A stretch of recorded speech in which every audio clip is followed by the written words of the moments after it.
दर्शकवृन्द दुर्गा प्रसाई आफै गाडी चलाएर अगाडि बढ्दै हुनुहुन्छ।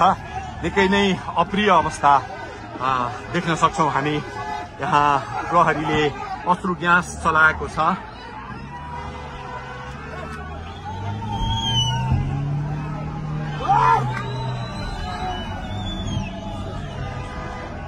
यो तीनकुनेको सडक हो, तीनकुने क्षेत्र हो।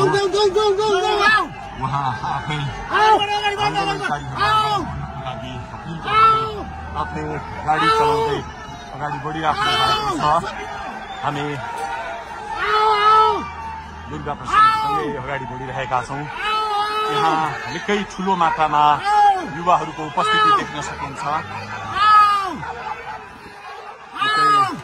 ठूलो मात्रामा युवाहरूको उपस्थिति, प्रहरीको बार तोडेर दुर्गा प्रसाई आफै अगाडि बढ्दै हुनुहुन्छ। प्रहरीलाई गाडीले पेलेर दुर्गा प्रसाई अगाडि बढ्दै हुनुहुन्छ। अगाडि बढ्दैछौँ। यहाँ कसैले रोक्न सक्ने अवस्था छैन। दर्शकवृन्द प्रहरीलाई दुर्गा प्रसाई पेलेर अगाडि बढिरहेको भएको छ। प्रहरी गाडीको चाबी खोज्न लागि परेको छ र दुर्गा प्रसाईले प्रहरीको एक लेयर तोडिसक्नु भएको छ र अब अगाडि सशस्त्र प्रहरीको टोली रहेको छ। उहाँ अगाडि बढिराख्नु भएको छ। यो गाडीमाथि प्रहरीले अन्धाधुन्दा लाठीचार्ज गरिरहेको छ।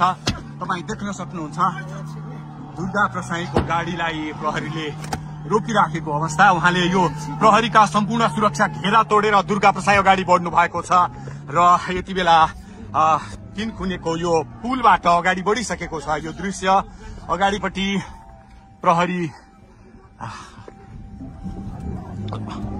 प्रहरीका यी घेरा तोडेर दुर्गा प्रसाई अगाडि बढिराख्नु भएको छ। हामी दृश्य देख्न सक्छौं।